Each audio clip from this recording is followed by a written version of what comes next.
Shalom Bapak Ibu Saudara. Kita meneruskan studi kita kristalisasi masih di kitab 1 Tawarik. Ini sudah tema yang ke-22 dan kita masih di bagian silsilah ya.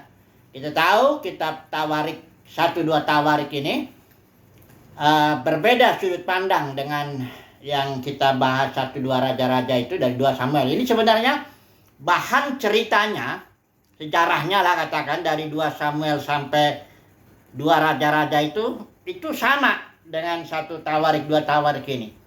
Cuma ditulis yang satu sejarawan Deuteronomistik itu menulis dengan secara politis lah, sejarah politik itu Israel ya, dengan catatan kalau melanggar perjanjian Musa maka Israel mengalami pembuangan ya. Kalau udah 1 Tawarik ini lain lagi nih. Ini sudut pandangnya perjanjian Daud. Suku Yehuda dan khususnya Daud ya, dengan segala ibadahnya dan pengaturan semuanya, baik sucinya semuanya, itu dari sudut itulah 1-2 Tawarik ini ditulis ya. Supaya orang buangan itu nanti dia melihat bahwa kita masih punya perjanjian dengan Tuhan untuk beribadah lagi. Karena setelah 70 tahun mereka ke sana, barangkali mereka sudah nggak ada lagi bait sucinya, udah dihancurkan oleh Nebukadnezar, ya, dan ya kehilangan harapan lah. Dan bagaimana ini selanjutnya ya? Tapi 1-2 Tawarik ditulis dengan pemahaman bahwa Israel masih punya suatu perjanjian lagi dengan Daud, perjanjian Daud yang bicara soal ibadah, ya, ya pemerintahan juga. Ya, jadi kemah itu ada, kemah Daud itu ada sisi kingship, ya, kingship atau kerajaannya itu. Ada juga keimamannya itu, karena Daud juga seorang imam juga, berfungsi dia seperti itu ya, karena dia memberikan persembahan korban dan memberkati umat. Hari ini kita akan bahas soal ibadah Daud dalam pujian, ya, karena Daud itu mengatur soal pujian ini juga, ya, dalam ibadah Daud itu. Ada pengaturan soal pujian yang tercatat di 1 Tawarik pasal 6 ini. Karena dalam kemah Musa itu tidak ada orang yang memuji menyembah Tuhan di situ nyanyi gitu, tidak ada. Nah, itu hanya ada korban-korban Imam besar Harun dan sebagai anak-anaknya itu ya. Tapi kalau di sini Daud mengatur, ya tentu dengan pimpinan Tuhan dia membuat pengaturan khusus untuk orang-orang Lewi bernyanyi di depan tabut Tuhan itu, ya. Di Sion ditaruh di situ kemah, para penyanyi diatur di situ. Nah ini dia, kita baca dulu ya. Tidak usah semua kita baca, tapi pendeknya ada pengaturan Daud di situ ya. 1 Tawarik 6 ayat 31. Inilah orang-orang yang ditugaskan oleh Daud memimpin nyanyian di rumah Tuhan. Ini pengertiannya.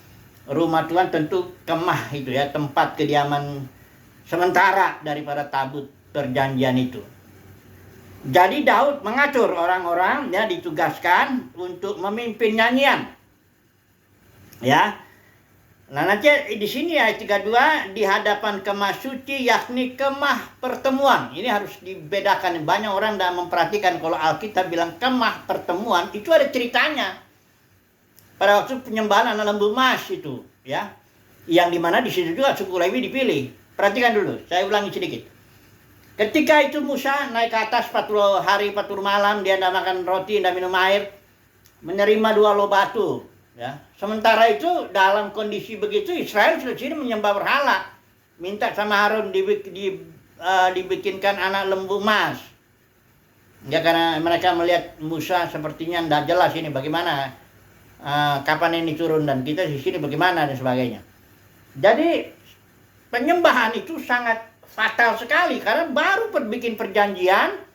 Musa naik ke atas, ya, perjanjian itu luar biasa. Turun Tuhan di Gunung Sinai itu dengan asap, dengan suara sangkakala, dengan api dan sebagainya itu. Musa pun ketakutan. Nggak lama kemudian Israel sudah bikin anak lembu emas.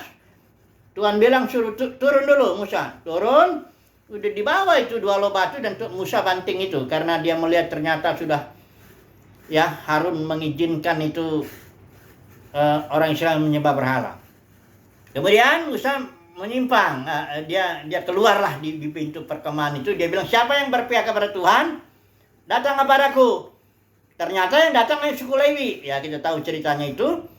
Dan Tuhan Musa bilang, baktikan dirimu sekarang untuk menjadi apa, untuk melayani Tuhan, ya. Dan Tuhan Musa membuat kemah tidak lagi di tengah-tengah orang Israel, tapi jauh di luar perkemahan. Musa membuat kemah dan menamainya kemah pertemuan. Siapa yang mau cari Tuhan harus keluar dari perkemahan, ya, datang ke sini. Nah, di kemah pertemuan ini, dan ini sampai sekarang itu disebut kemah pertemuan. Ya, sejak anak lembu emas itu sebenarnya kemah itu sudah tidak di tengah-tengah Tuhan, di tengah-tengah jemaah lagi. Kemah itu, ya. Bahkan dalam Kisah Para Rasul 7 udah jelasin, Israel nggak lagi beribadah kepada Yahweh selama 40 tahun itu. Dia udah menyembah berhala di sana. Jadi, dan itu sebabnya keimaman seluruh Israel gagal, dialihkan hanya untuk suku Lewi saja. Tadinya tuh Israel kan Keluaran 19 tuh menjadi imam.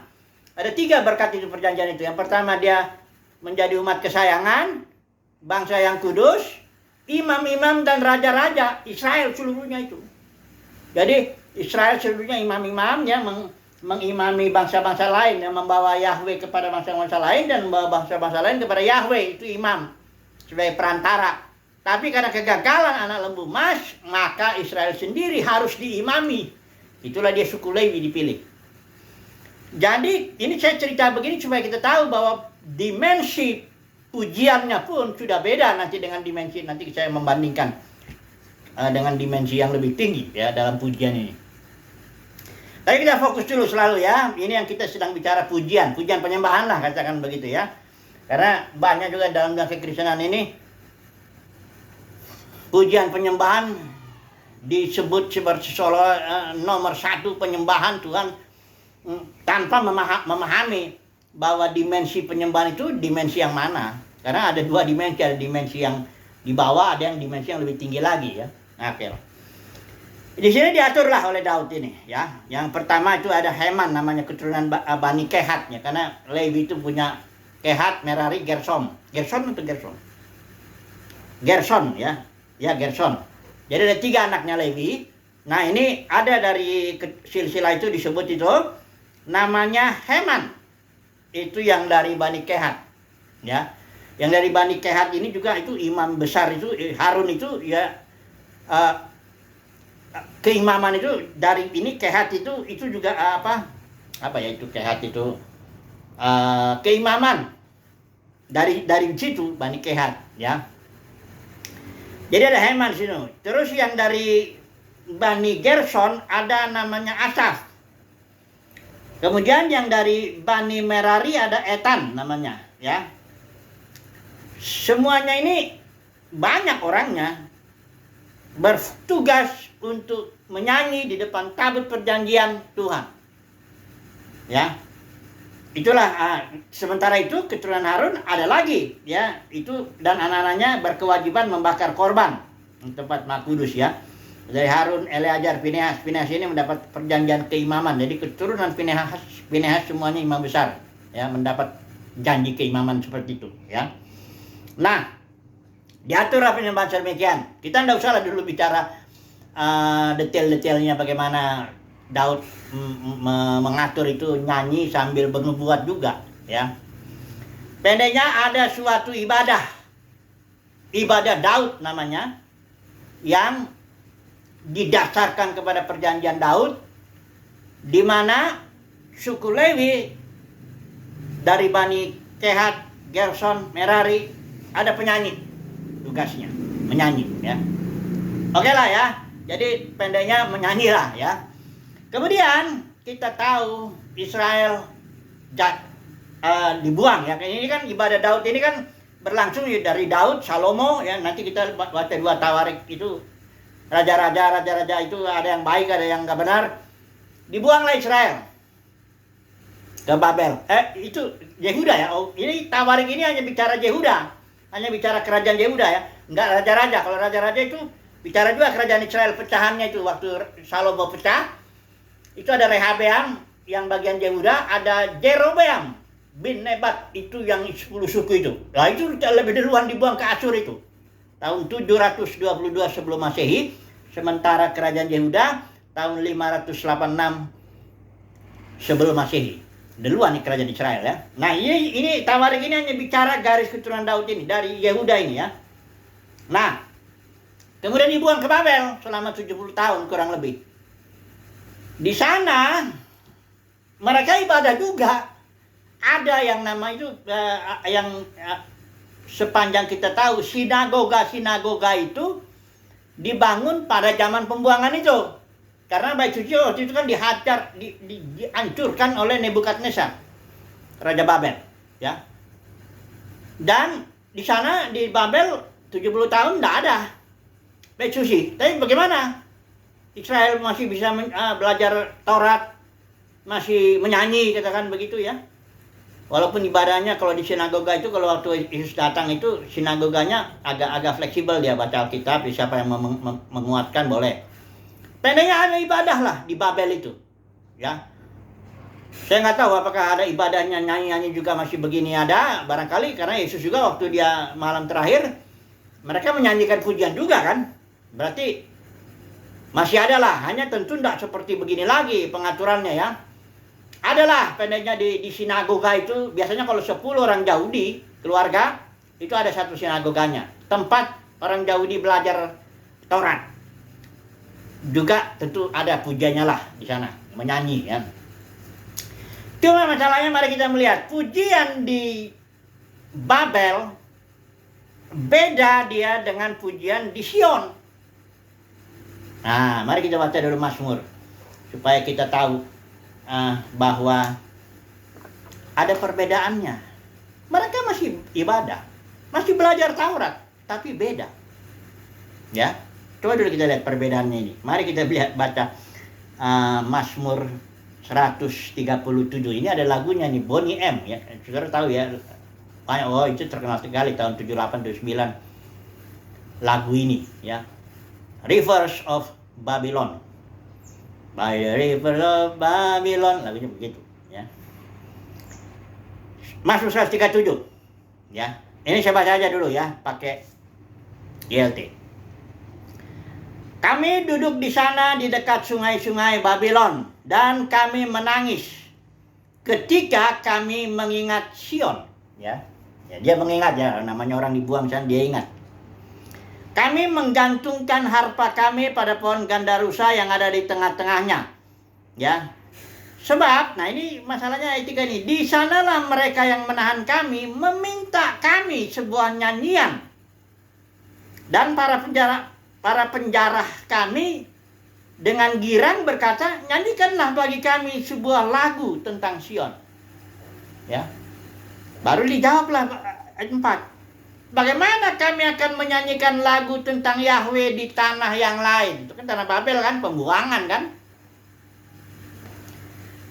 Intinya kurang lebih tidak bisalah mereka bersukacita sama seperti ketika mereka bersukacita di Sion. Ya, di depan tabut yang Daud taruh itu. Pengalaman Israel ini, saya mau ceritakan ya. Konteks perjanjian lama itu kan.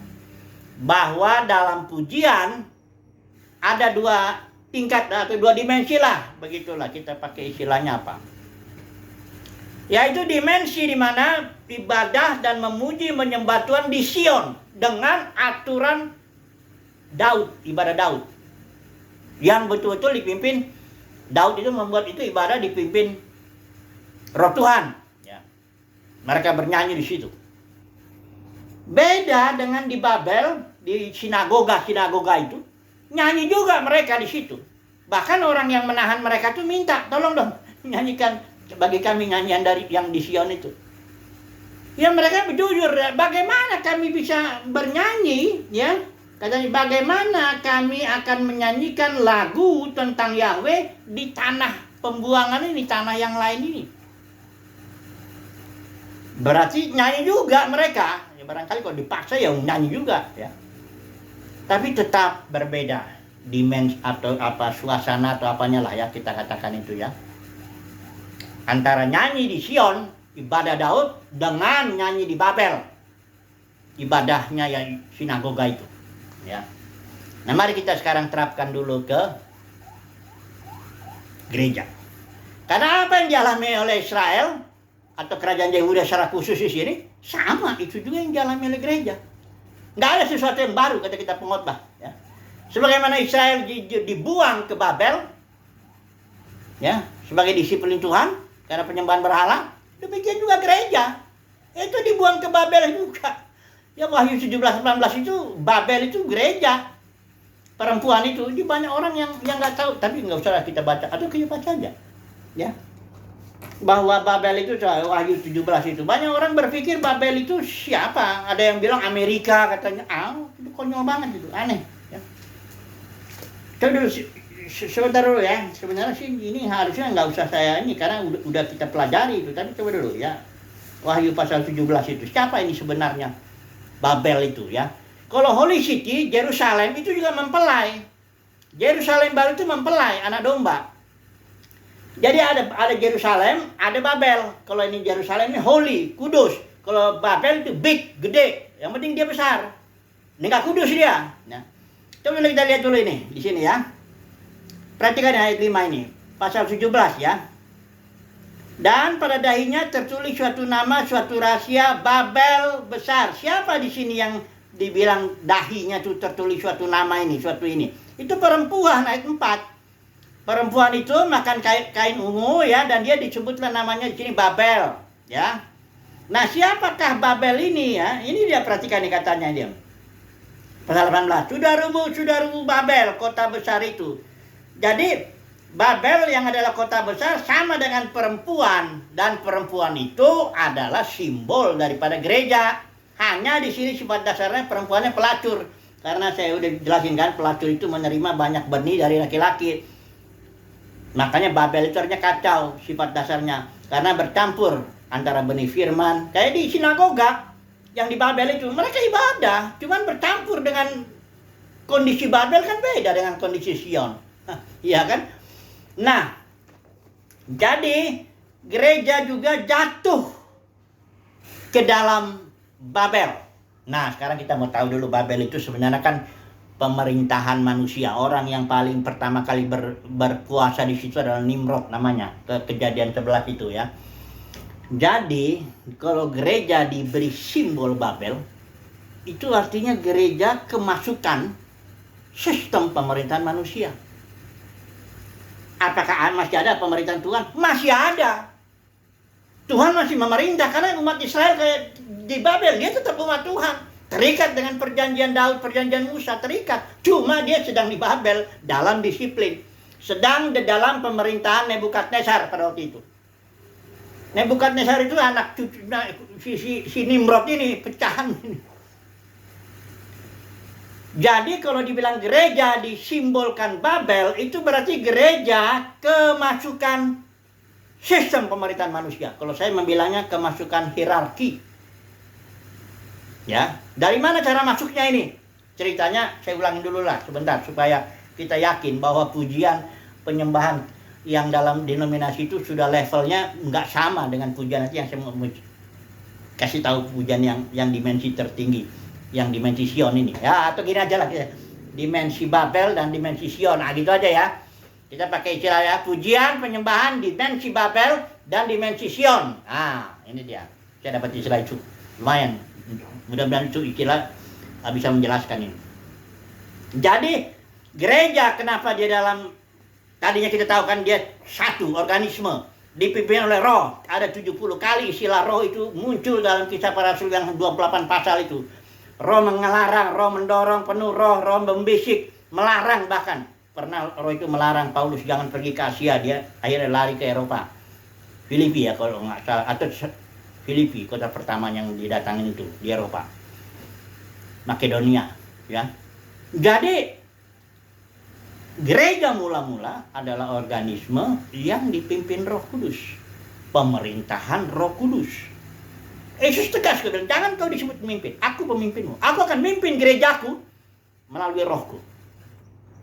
Tak ada lagi di sini otoritas, kursi Musa. Kalau Matius 23 itu bilang ada kursi Musa. Tidak ada. Gereja nggak punya kursi Musa. Itu kursi Musa itu konteks perjanjian lama.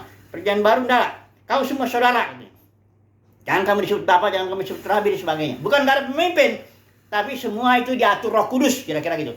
Gereja mula-mula ada di bawah pemerintahan Tuhan total 100%. Kemudian dalam Kisah Para Rasul 20 jadi ada beberapa pemimpin. Paulus bilang diserang serigala ganas, akhirnya dengan ajaran palsu dia narik murid kepada dirinya, mengangkat dirinya, saya punya otoritas atas kamu. Itulah ya Izebel itu merampas otoritas suami, aku punya otoritas. Juga Nikolaus, aku menaklukkan kamu, ya.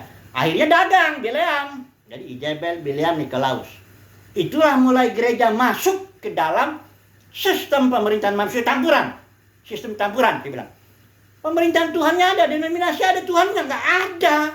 Hanya barangkali beda kalau ada yang orang karismatik biasanya merasa kami lebih penuh roh daripada denominasi lain aja. Nggak tahu lah, pokoknya adalah pekerjaan Tuhan Pasion, diberkati juga kok. Ya, cuma itu tampuran. Udah ada tangan-tangan manusia di situ, uang, jabatan main, para pemimpinnya udah main di situ. Aduh. Saya udah 44 tahun dalam melanglang buana dalam denominasi ini. Kami pun juga bangun denominasi itu. Kami mulai juga, saya tahun 90 itu bagian main gitar. Kami mulai hanya dengan 8 orang. 8 orang kami mulai di satu rumah. Mulai. Saya yang main gitar itu, karena emang nggak ada lagi yang lain bisa main gitar. Jadi saya lah situ. Katanya kalau mereka ya, kalau saya main gitar mereka senang karena cara mainnya semangat tuh, bikin pujian penyembahan. Tapi itu dalam dimensi Babel itu. Kenapa? Karena kami ikut memerintah, kami punya. Ini makanya kelihatan lah yang 5 ini. Waktu hanya 8 orang kita masih kelihatannya Roh Kudus saja yang ngatur. Tapi begitu sudah makin besar, dalam beberapa lama terjadi ya banyak kalau orang bilang karismatik, penyembuhan atau macam-macam lah begitu. Sampai rebah-rebah, ketawa-ketawa, macam-macam begitu. Langsung 100, 200, 300, bahkan sampai 400 kali ya. Baru pecah. Biasa, udah muncul kan. Udah mulai ada mobil gereja, gedungnya, pindah, ada macam-macam lah. Udah mulai. Ini yang 5 ini, si manusia-manusia ini termasuk saya juga. Biarpun paling muda, tapi paling apa juga untuk menduduki apa ya. Nggak mau diatur lah kira-kira begitu. Jadi dimensi pujian kami pada waktu itu, saya belum tahu waktu itu, tapi waktu itu udah enak banget. Kami kebaktian ibadah bisa 8 jam. 3 jam. Karena kebanyakan pujiannya. Ya khotbahnya juga banyak. Ngedoain juga banyak. Jadi 3 jam lah, itu minimal itu. Kebaktian. Ya. Karena enak sekali, tapi itu dimensi Babel saya bilang. Karena apa? Ada pemerintahan manusia, kami ini yang ngatur-ngatur ini yang ada nggak Roh Kudusnya ada. Kami merasakan kok ada. Kalau nggak percaya pokoknya ada aja. Kami merasa betul ada Roh Kudus di situ bekerja, ya. Dan tapi pemerintahan manusianya ya, kami rapat setiap hari Kamis. Ribut melulu, siapa yang khotbah yang di sini, siapa yang begini, soal itu aja semua. Kalau nggak uang jabatan, soal macam-macam lah. Penggunaannya udah macam-macam. Pecahlah itu. Itulah dia di pujian penyembahan dalam dimensi Babel, saya bilang begitu. Nah, sebagaimana Israel, dia dipulihkan Tuhan. Pulanglah Israel ke mana tuh? Di bawah setelah 70 tahun, Israel itu dibawa pulang. Ada 3 rombongan. Rombongan pertama Jerubabel, itu bawa 50.000 orang kurang lebih itu. Meletakkan dasar, ya. Nah, saya mau baca satu ayat bagaimana mereka memuji Tuhan itu ketika mereka pulang dari Babel ke Yerusalem, meletakkan dasar. Ini dasar bait suci ya. Coba dulu baca, ada ayat yang kesini nih. Ezra 3 ayat 12 ya. Di sini dikatakan ada dolar. Tetapi wanita di antara para imam, orang Lewi, kepala-kepala kaum keluarga, orang tua pernah melihat rumah ini dulu, menangis dengan suara nyaring ketika peletakan dasar rumah ini dilakukan. Sedang banyak orang bersorak-sorai dengan suara nyaring karena kegirangan. Katanya orang nggak bisa bedain lagi mana yang girang, mana yang nangis ya. Tapi yang jelas suara sorak-sorak rakyat itu demikian nyaring sehingga bunyinya kedengaran sampai jauh. Ini ketika mereka bersuka cita kembali kepada dimensi Sion, saya bilang. Tapi yang pulang itu nggak semua. Perhatikan di sini ya, hanya yang digerakkan Tuhan. Esra pasal 1 ayat 5 ya. Maka berkemasa kepala-kepala keluarga orang Yehuda, orang Benyamin, serta para imam dan orang lain, yakni setiap orang yang hatinya digerakkan. Gerakan Tuhan ya, untuk berangkat pulang mendirikan rumah Tuhan yang ada di Yerusalem. Karena bagaimanapun di Babel itu udah enak. Orang Israel 70 tahun sudah beranak cucu, sudah punya rumah-rumah, sudah punya sinagoga-sinagoga, sudah punya ibadah. Ya, sehingga mereka nggak mau pulang, hanya yang orang digerakkan. Karena kalau mereka pulang di Yerusalem itu baik suci hancur, rumah-rumah hancur, tembok nggak ada. Ya, tapi sukacitanya dimensinya dimensi Sion. Nah, ini dia bedanya. Hanya orang yang digerakkan Tuhan itu mau dia bernyanyi kembali di tempat dimensi Sion lah, memuji menyembah Tuhan dalam dimensi Sion ya. Jadi saya mesti bilang, denominasi itu memuji Tuhan betul, menyembah Tuhan betul ya. Ada Roh Kudus ada. Saya pikir ada pemerintahan manusia, itulah dimensi Babel. Tapi kalau orang digerakkan Tuhan kembali dia ke sini, diatur oleh Tuhan, ibadah dalam roh dan kebenaran. Nah, disinilah dimensinya. Mari saya baca dulu ya. Kalau di situ kan, kalau di dalam dimensi Babel tuh MC-MC-nya tuh kan apa tuh? Manusia tuh. MC-MC-nya itu yang ngatur-ngatur muji-muji begitu ya. Kalau dalam dimensi Sion itu Yesus sendiri nih. Coba perhatikan. Saya melihat di sini Yesus memimpin pujian ya. Perhatikan dulu Ibrani ini ya. Barane ya. Dikatakan di sini sebab memang sesuai dengan keadaan baginya dan olehnya segala sesuatu, yaitu Allah gini ya. Saya pakai lai ya. Yang membawa banyak orang kepada kemuliaan, juga menyempurnakan Yesus yang memimpin mereka kepada keselamatan. Jadi Yesus itu memimpin mereka kepada keselamatan. Tapi di ayat 12 Yesus di sini Yesus itu ayatnya ini. Aku akan memberitakan namamu kepada semua saudara-saudaraku dan memuji-muji engkau di tengah-tengah jemaat. Wajar kalau kita memahami bahwa Yesus itu memuji-muji, menyatakan keselamatan Tuhan kepada saudara-saudaranya. Dia nggak malu menyebut saudaranya. Dan dia juga bernyanyi di tengah-tengah jemaat. Saya percaya Yesus juga memimpin jemaat itu bernyanyi. Memang nggak dibilang di sini Yesus sebagai MC, nggak ada. Cuma dibilang di sini Yesus memimpin mereka kepada keselamatan. Kemudian Yesus memuji-muji Bapa di tengah-tengah jemaat. Wajar saja kalau kita pahami karena Yesus pemimpinnya yang membawa keselamatan itu dengan penderitaan. Dia juga memimpin orang jemaat itu untuk memuji Tuhan. Dan itu Yesus Kristus di dalam batin. Jadi saya mau kasih tahu dimensi tertinggi memuji Tuhan itu bukan yang di luaran, tapi yang di dalam batin. Bagaimana ini? Pengalaman saya, karena saya pernah di dua dimensi ini. Dimensi Babel, memang nikmat juga, ada enaknya, jelas itu, ya. Apalagi kalau musiknya bagus apa semuanya, nah enak kita nyanyi muji Tuhan di tengah-tengah jemaat dalam dimensi Babel. Tapi sekarang saya mengalami dimensi Sion, karena ibadah saya sekarang belajar ibadah dalam roh dan kebenaran, enggak lagi ritual-ritual, kredo-kredo, ya gedung ini, gedung itu. Tapi ya Yesus bilang ibadah sekarang dalam roh. Kristus dalam batin. Disinilah. Ini pujian ini setiap saat kita memuji di dalam ini bukan karena luaran. Kayak Paulus dengan Silas. Itu dimensi Sion itu. Kenapa? Karena Paulus dan Silas itu sedang di penjara. Dan kita tahu penjara waktu itu yang gak enak. Kadang-kadang di bawah tanah begitu, kalau sedang air hujan itu bisa tikus-tikus lewat. Tapi Paulus dan Silas bisa muji Tuhan sementara rantai tangan diborgol begini. Dan tentara narapidana pada dengar dia. Bahkan akhirnya goncang itu semuanya. Ya. Itu dimensi Sion, pujian penyembahannya itu, bukan dimensi Babel. Yang kadang-kadang juga terlalu banyak trik juga ya. Saya kadang-kadang gini loh. Bikin kesel juga MC-nya itu. Kalau Yesus di sini kan MC-nya dalam dimensi Sion ini. Kapan saja kita bersukacita dalam batin ini karena karya Tuhan, perbuatan Tuhan, reputasi Tuhan, pekerjaan Tuhan dalam batin membuat kita menimbulkan, kita bisa nyanyi kapan saja, kadang di kamar mandi, kadang sedang di jalan. Itu ada sukacita dalam batin yang gak terpengaruh dengan luaran.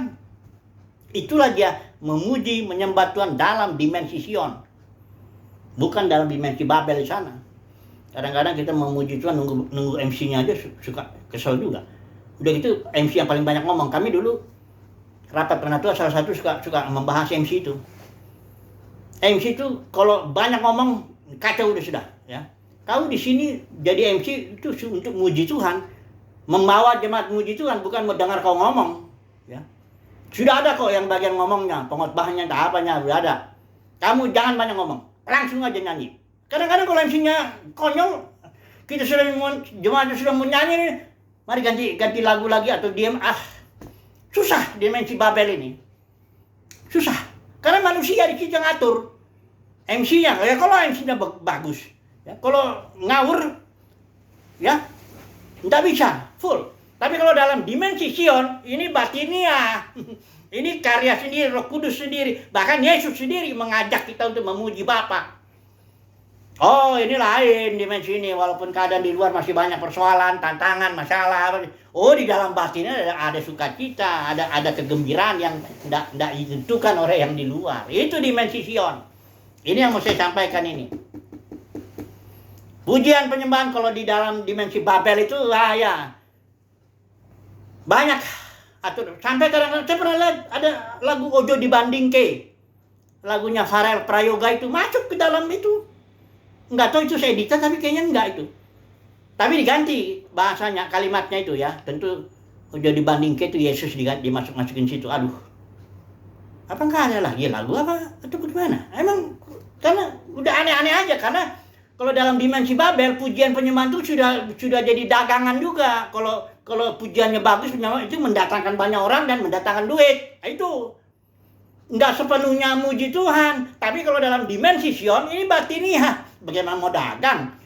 Kita di dalam diri pribadi kita dalam dimensi ini Yesus mengajak kita memuji Bapa. Oh, enggak ada di sini murni ini muji Tuhan. Enggak kayak di sana yang banyak apanya neko-neko apa ya? Cengkuneknya kalau orang Medan. Banyak cengkuneknya. Jadi kesimpulannya bagaimana?